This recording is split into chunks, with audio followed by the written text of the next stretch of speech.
Y en esta mañana vamos a ir al libro de, brevemente, 1 Corintios, capítulo 1, versículo 18, y vamos a empezar a hablar acerca de las parábolas de Jesús. ¿De acuerdo? Las parábolas de Jesús. Y seguramente voy a partir la predicación en dos, así que hoy empezaremos. La semana que viene Carlos y Dani están a cargo de la predicación, así que continuaré ya en julio, el siguiente domingo. Pero a partir de ahora empezaremos a hablar de, no todas seguramente, pero sí algunas parábolas de Jesús, las cuales no dejan a nadie indiferente. Algunas son fáciles de entender, otras son más complicadas, pero todas ellas son preciosas y dignas de considerar con detenimiento. 1 Corintios capítulo 1, versículo 18.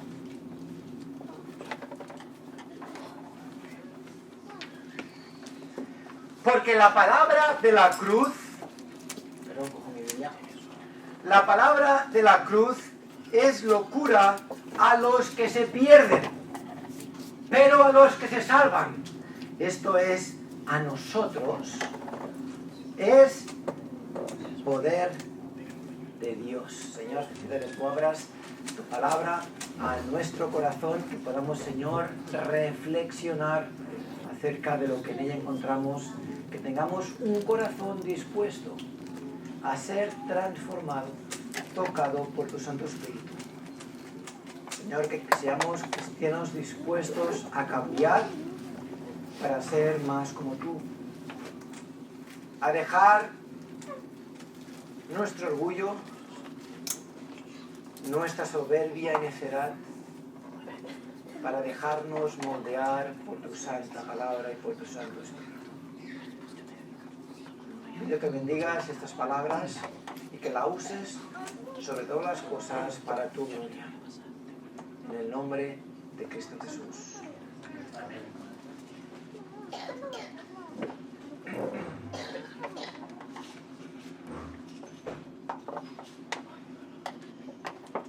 Pues no me envió Cristo a bautizar, sino a predicar el Evangelio, no con sabiduría de palabras, para que no se haga vana la cruz de Cristo, porque la palabra de la cruz es locura a los que se pierden, pero a los que se salvan, esto es, a nosotros, es poder de Dios.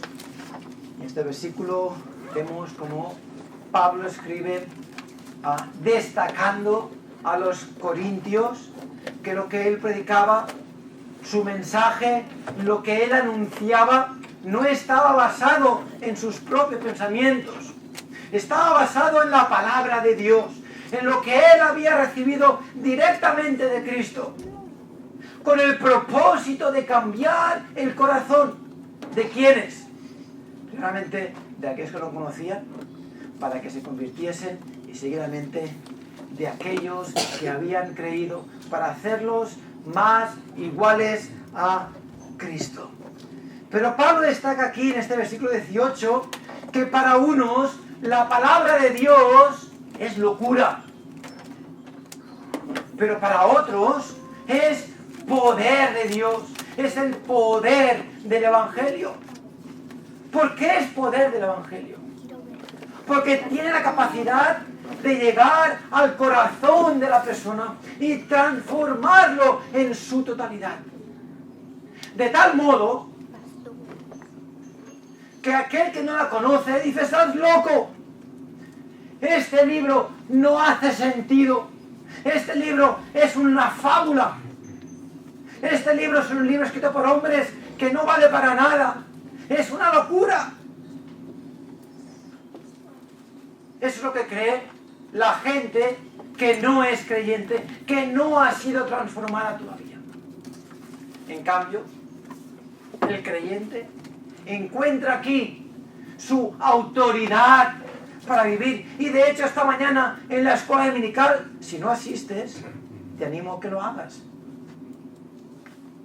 porque hablamos de verdades que son ciertísimas para la vida espiritual de todos nosotros. Hablando de la necesidad de dejar que la palabra de Dios sea la regla, la ley de nuestra vida. No lo que dice el pastor solamente. De hecho, es que la palabra de Dios está por encima del pastor. Es la autoridad total. Y lo que dice el pastor tiene que estar basado en la palabra de Dios. Y lo que tú crees, lo que tú piensas, lo que tú escuchas, debe estar basado en la palabra de Dios. Para que lo que salga de ti esté basado en la palabra de Dios. ¿Por qué? Porque es poder de Dios para cambiar nuestros corazones. Pero vemos la distinción que hace Pablo aquí. Hay dos grupos. Los que no creen, los que creen que esto es una locura, y los que creen, los que basan su vida en la palabra de Dios.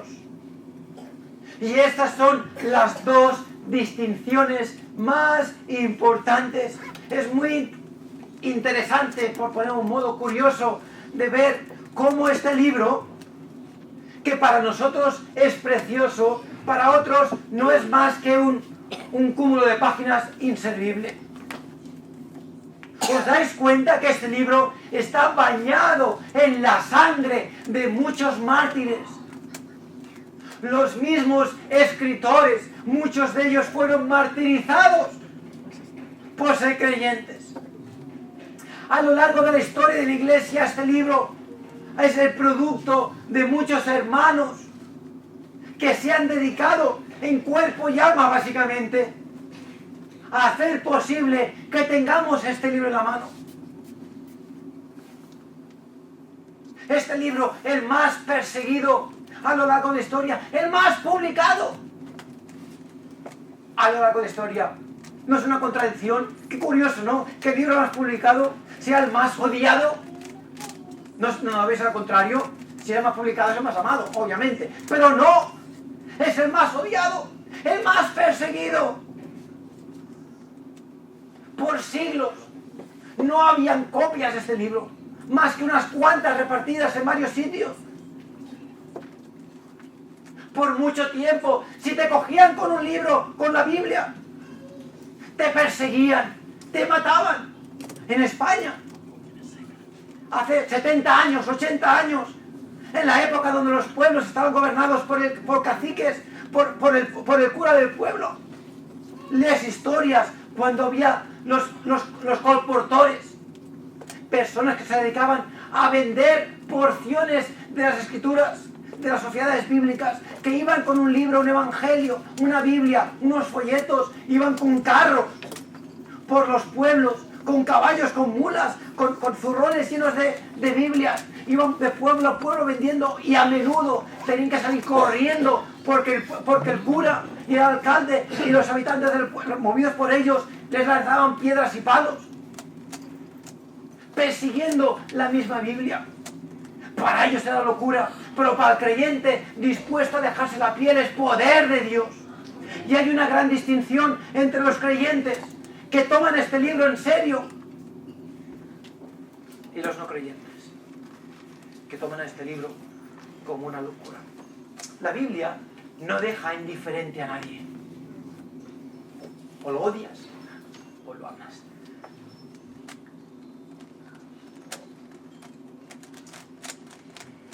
El efecto que tiene la palabra de Dios en la persona depende totalmente de su actitud hacia ella.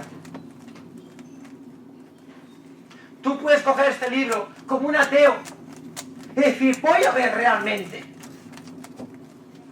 Voy a comprobar que este libro no es verdad. Y empieza a estudiarlo con tu deseo de demostrar que no es verdad. ¿Sabes? Hay un escritor cuyo nombre se me escapa. El caso de Cristo. ¿Venías? ¿Puedes poner otra vez la pantalla? El caso de Cristo, ¿te acuerdas? ¿Alguien lo conoce? El caso de Cristo, el caso de Dios, el caso de la fe. El caso de Cristo. Sí, A ver si lo consigues, Nehemías. ¿Cómo se llama este autor? Era un periodista, no me acuerdo cómo se llama. Ya me vendrá después seguramente. Sí, hay algunas películas. Lee Strobel, sí, Lee Strobel. Era un periodista ateo. Su esposa era creyente.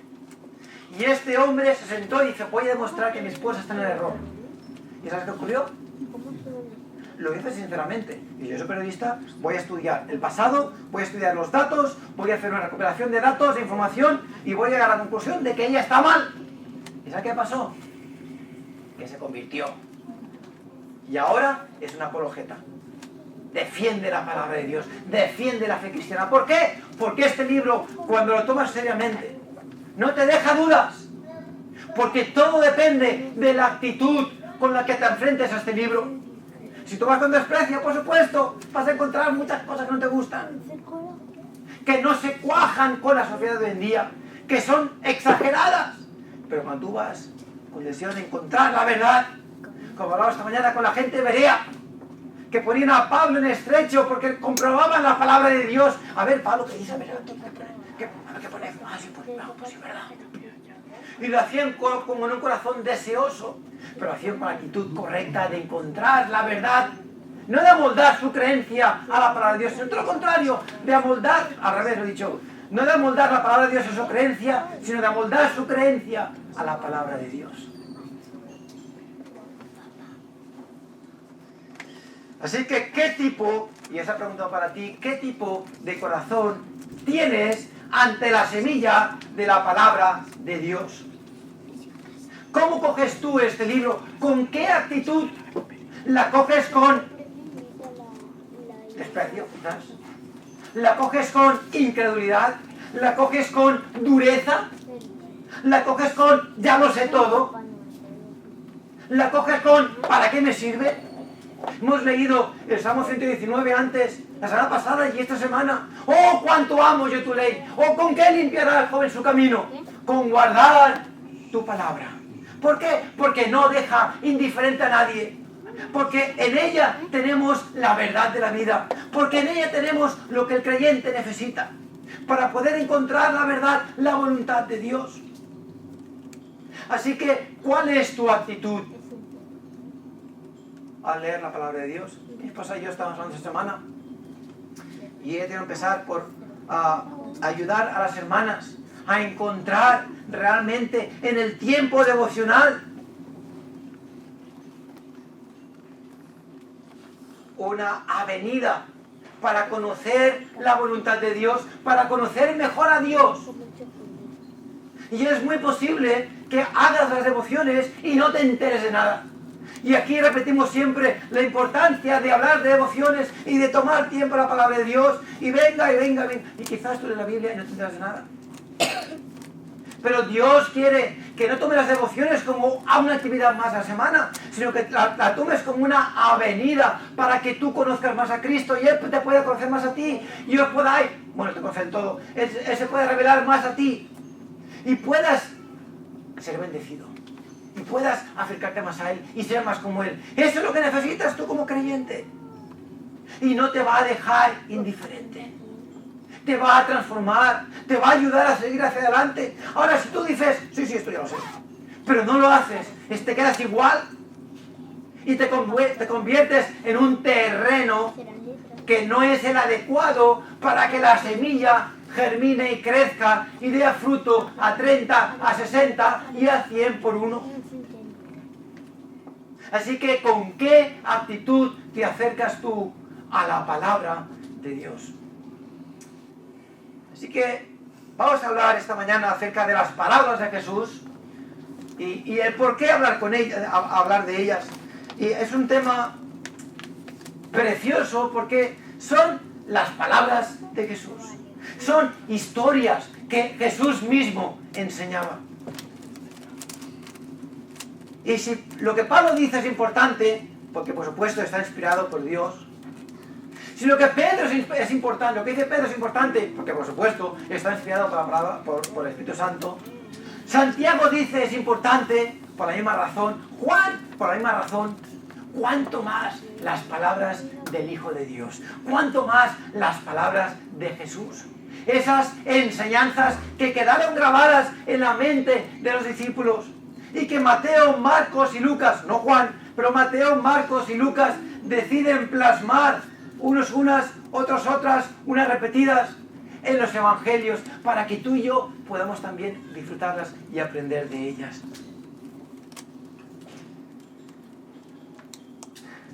Y sabemos que muchos de los judíos eran cautivados por sus palabras precisamente porque Jesús enseñaba como quien tiene autoridad y no como los escribas. Y uno de los métodos empleados por Jesús para la enseñanza eran las parábolas. Las parábolas. Así que Dios mediante, y en las próximas semanas, como ya he dicho, iremos analizando, estudiando estas parábolas para nuestro beneficio espiritual. Así que empiezo con la definición de una parábola. ¿Qué es una parábola? ¿Qué es la parábola? La parábola viene de dos raíces griegas.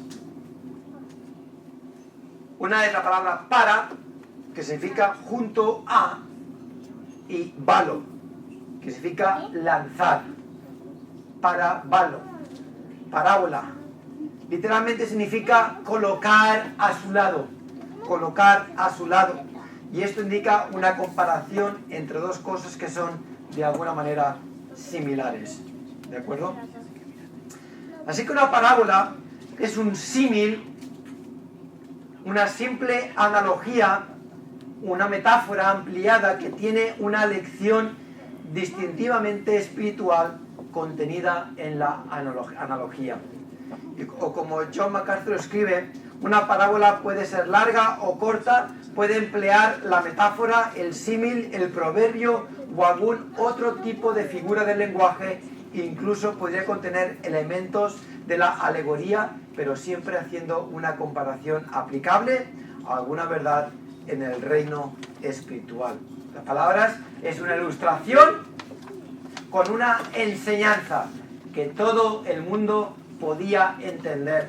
Ahora, acordaros, hay parábolas que son más fáciles o más difíciles de entender, pero la historia en general, por regla general, la historia es sencilla. No es complicada. Jesús usa elementos a los que todo el mundo puede hacer referencia mentalmente. Así que, ¿por qué parábolas? Y si tú miras la historia de la iglesia, sobre todo, las parábolas han sido mal interpretadas o incluso sacadas de contexto a menudo. Y a veces no necesariamente con mala intención. Así que para entender realmente el porqué de las parábolas, lo mejor va a ser acercarnos a lo que Jesús dice acerca de las parábolas. Así que vamos a Mateo, capítulo 13. Mateo 13, versículos del 10 al 15.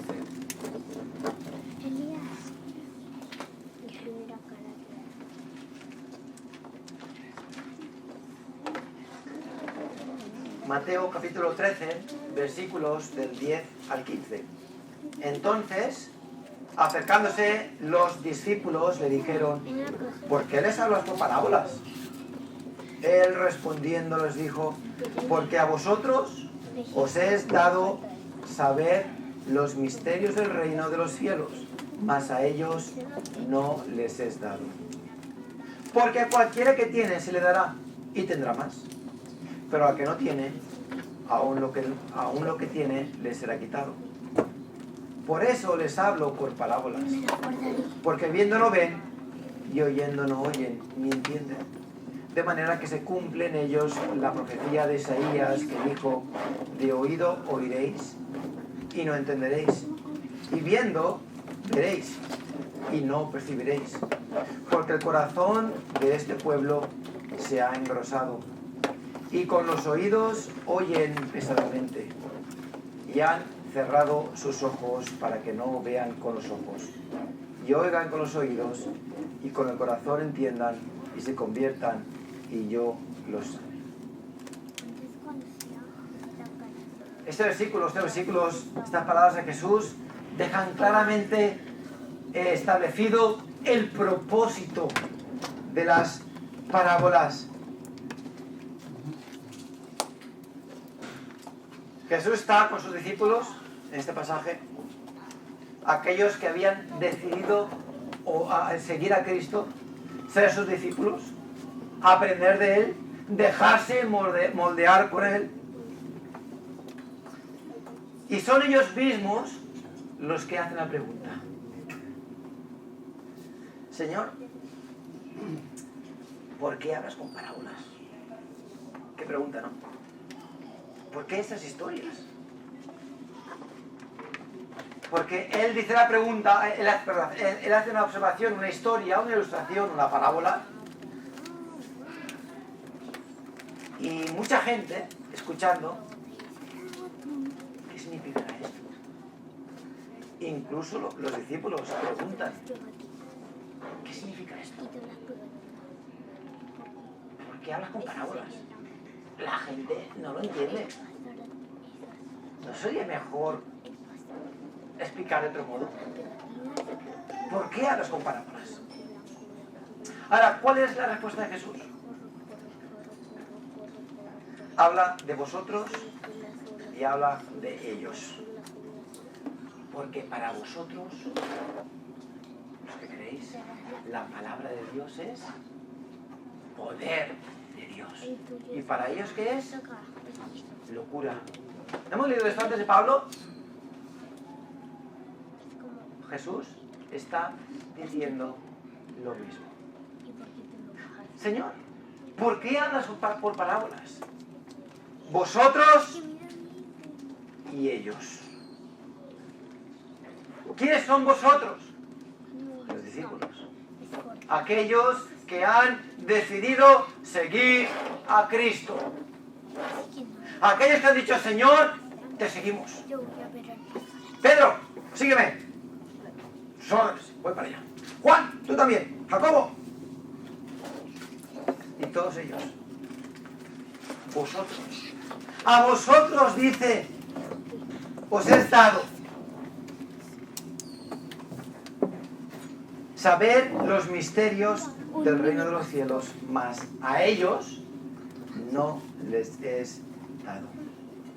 Los que no son discípulos son aquellos que no pueden entender los misterios del reino.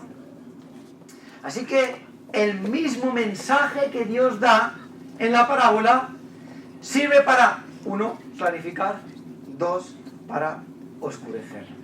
¿Dónde está la diferencia? ¿Qué define que sea para esclarecer o para oscurecer?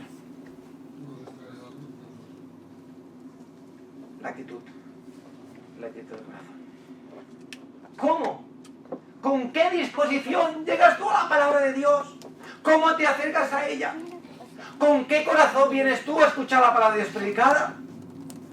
¿Con qué corazón vienes tú al entrar en la iglesia? ¿Lo haces con orgullo?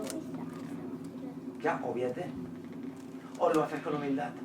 ¿Lo haces con disposición a cambiar? ¿O lo haces con, no, yo estoy bien? El secreto no está en la semilla, en el predicador,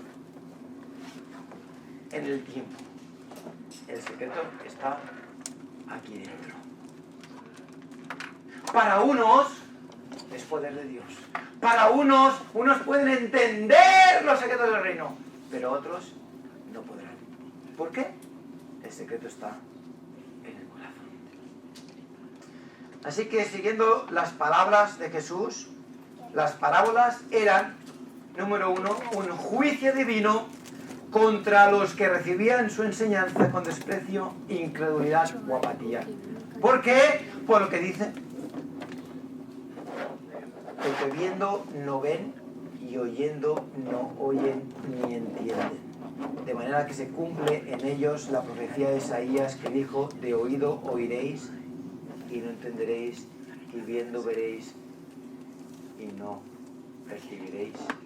Porque el corazón de este pueblo se ha engrosado y con los oídos oyen pesadamente, y han cerrado sus ojos para que no vean con los ojos y oigan con los oídos y con el corazón entiendan y se conviertan y yo los sane. ¿Os dais cuenta de lo triste que es este versículo, esta profecía?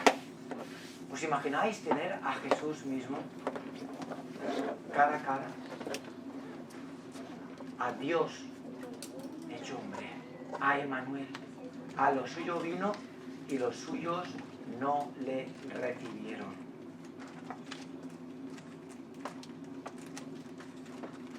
Que Él esté hablando cara a cara, estés escuchando sus historias. Y sí, unos creen, pero tantos otros no creen. Qué triste. Sus palabras, sus parábolas eran de juicio. Les decía la verdad a la cara e eran incapaces de recibirla porque su corazón, su actitud no era la correcta. Puede ser, ese es tu caso. ¿Eres tú uno de esos que han endurecido su corazón? Quizás eres creyente, gloria a Dios por ello, pero quizás estás endurecido al cambio y no quieres tomar las decisiones correctas porque estás endurecido al cambio. Qué triste es tener la verdad de los morros y no ser transformado por ella. Pero no solo es un juicio divino, sino es una expresión de misericordia para aquellos que recibían su enseñanza de corazón. Y estas parábolas, para aquellos que deseaban encontrar, esos que están enfermos, como Jesús los llama, no he venido a llamar a sanos, sino enfermos, a pecadores, al arrepentimiento. Y aquel que tiene el corazón dispuesto a escuchar la palabra. Las parábolas se convierten en una expresión de misericordia. Estas parábolas despertaban el interés y aumentaban la atención en la mente de las personas y por lo tanto quedaban con ganas de descubrir el significado. ¿Quién les impedía, después de la parábola de Jesús, ir a él y decir, oye, ¿esto qué significa? Es que me has dejado con el intríngulis. ¿Me la puedes explicar? Y Jesús decía, por supuesto que sí. El sembrador era este. Y la semilla. Y esto y aquello. Se quedaban con la... ¿Qué dice esto? Vamos a preguntarle. Para otros, la imagen gráfica de las parábolas les ayuda a mantener la verdad arraigada en la memoria hasta que brotó con fe y entendimiento. Alguien escribe, al ser explicado, las parábolas eran esclarecedores ejemplos de verdades cruciales y Jesús explicó con toda libertad sus parábolas a sus discípulos. No ponía límites en la gente que le seguía. Tenía 12, sí. Después tenía 70, sí. Pero él no pone límites. De hecho, es que el miércoles mencionábamos a Matías, quien está con Jesús desde el principio. Pedro lo dice así, pero Matías no aparece en ninguna parte de los evangelios. Y como Matías, habrían otros. Y todo aquel que quiere seguir a Jesús, solo tiene que seguirle, con ese corazón deseoso. Y aquel que le preguntaba, recibía respuesta. Así que una parábola está diseñada para esconder la verdad de aquellos que no quieren escuchar y revelar la verdad a aquellos que están ansiosos por aprender, que tienen fe como la de un niño con hambre y sed de justicia. Y deja que te diga que no solo las parábolas tienen este carácter, sino la palabra de Dios en general. Si tú te acercas a la palabra de Dios con humildad, con deseo de aprender, vas a aprender verdades que quizás han estado siempre frente a ti, pero que estaban escondidas. La diferencia está en el corazón deseoso y preparado para encontrar a Dios. Ahora, varios aspectos a tener en cuenta. Número 1, al mirar parábolas, no mires más allá. No mires más allá. John MacArthur escribe: el simbolismo en las parábolas de Jesús nunca está densamente estratificado y rara vez es multidimensional. Es decir, estratos, capas, ¿vale? Multidimensional es como muchas verdades. En la mayoría de los casos, las parábolas destacan un simple magnitud. Y como veremos, no podemos buscar simbolismo en cada aspecto, cada detalle, cada cosa, situación que aparecen en las parábolas. Porque la parábola tiene un punto, normalmente, y es básico, es esencial. Cuando uno empieza a ponerle detalles a todos los aspectos, se encuentra que va a tener que sacar puntos de muchas partes. Y va a tener que inventarse varias aplicaciones que no necesariamente aplican a la historia en concreto. ¿De acuerdo? Así que al ver las parábolas no es necesario buscar cada detalle de cada aspecto, de cada artículo que aparece en la parábola. Es necesario enfocarse en la historia en general. Y número 2, encontraremos que hay pequeñas diferencias en las parábolas. Y como muchos eventos relatados en los evangelios sinópticos, Mateo, Marcos y Lucas, Juan está aparte. Lo que vemos en Juan está enfocado al final de la vida de Jesús y otro aspecto. Y Mateo, Marcos y Lucas explican los eventos de la vida de Cristo. Y en los 3 evangelios son como 3 caras de un diamante. Hablan de la misma persona, pero enfatizan un aspecto distinto. Lo mismo ocurre con las parábolas. ¿De acuerdo? Hay algunas diferencias que no es que sean diferentes en la parábola en sí, sino que nos dan un aspecto distinto, un detalle distinto. Y lo voy a dejar aquí porque se empieza ahora con la parábola sembrador.